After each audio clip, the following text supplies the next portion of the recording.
Kasih karunia dan damai sejahtera dari Tuhan Allah Bapa kita, dari anaknya Tuhan Yesus Kristus menyertai kamu sampai selamanya. Amin. Selamat pagi saudaraku, selamat beraktivitas untuk memuliakan Tuhan dengan semua pekerjaan yang baik.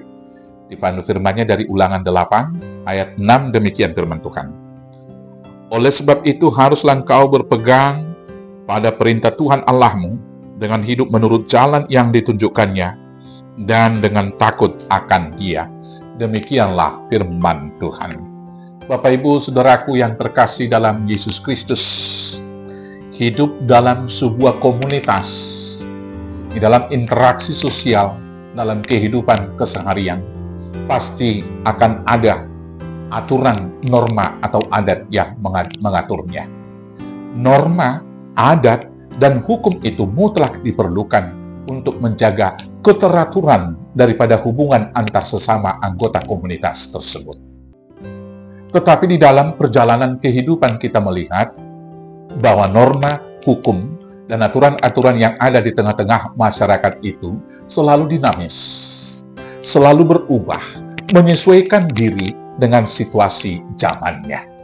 Itu dapat kita lihat dalam perkembangan sosial yang ada dalam kehidupan. Secara khusus misalnya bagi orang Batak. Di orang Batak boleh kita melihat, misalnya sudah ada adat Batak soal kematian. Ada yang mati puno, ada yang mati pululu, ada yang matopas tataring, ada yang sari matua dan saur matua. Secara khusus untuk sari dan saur matua. Sekarang ini, masyarakat Batak sudah membuat satu kesepakatan yang baru tentang ukuran saur matua. Kalau anak-anaknya sudah dewasa dan sudah mapan pekerjaannya, maka raja adat bisa saja dan mau saja mensahkan itu orang yang meninggal sudah saur matua. Tetapi di dalam hukum adat yang awal sesungguhnya, kalau masih ada yang belum menikah dari seseorang walau umurnya sudah 70 tahun, dan anaknya ini mungkin sudah berumur 50 tahun, sudah menjadi pejabat, kalau belum menikah, pasti akan dikatakan sari matua. Itu salah satu contoh pergeseran-pergeseran.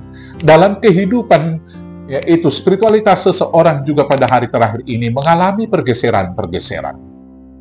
Kedatangan daripada Tuhan menyatakan diri kepada Abram dan Israel, dan kemudian kedatangan Tuhan Yesus adalah menyatakan bahwa Tuhan itu adalah Tuhan yang monoteistik, Tuhan yang tunggal, Tuhan yang esa, yang tidak ada lagi Tuhan yang lain. Tapi dalam kehidupan masyarakat ini, kita melihat masih banyak manusia yang mencari Tuhan, memperilah Tuhan-Tuhan yang lain. Maka, dalam pergeseran-pergeseran, yaitu kebenaran, pergeseran-pergeseran norma, hukum, dan ada aturan-aturan di dalam kehidupan masyarakat itu, kita harus memperhatikan firman Tuhan, takut kepada Tuhan, dan harus hidup di dalamnya. Dengan singkat, ukuran kebenaran mutlak bagi orang percaya adalah firman Tuhan. Paulus berkata, ujilah segala sesuatu dan peganglah yang baik. Maka kebenaran yang pertama yang harus kita perhatikan adalah, dengarlah Israel, Tuhan itu esa. Tidak boleh ada Allah lain di hadapanku. Firman Tuhan, hukum Tauratnya harus menjadi dasar kebenaran.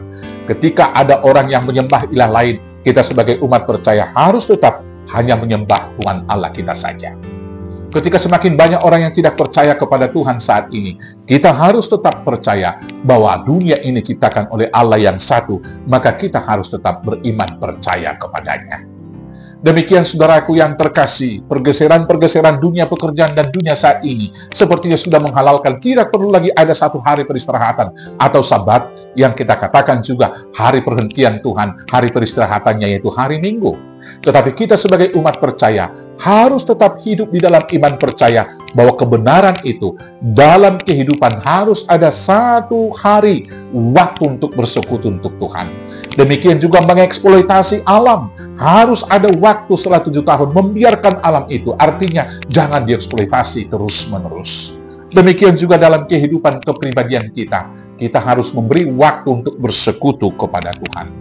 Kebenaran yang berikut juga, kita harus hidup dalam persekutuan di tengah-tengah sekarang ini. Sepertinya kebenaran yang umum, kebenaran yang baru, hidup yang lebih individualistis. Orang tidak bergantung lagi satu dengan yang lain. kita harus tetap dalam hukum yang pertama, bahwa kita harus hidup dalam persekutuan. Tidak baik kalau manusia itu seorang diri saja.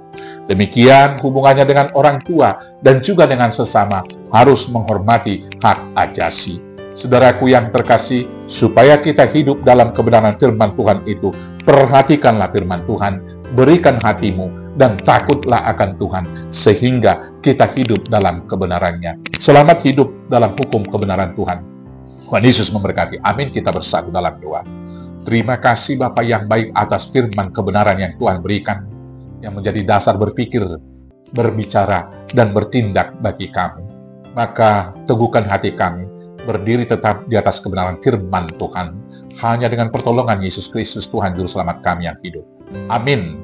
Selamat hidup dalam kebenaran firman Tuhan. Tuhan Yesus memberkati. Horas, horas, horas.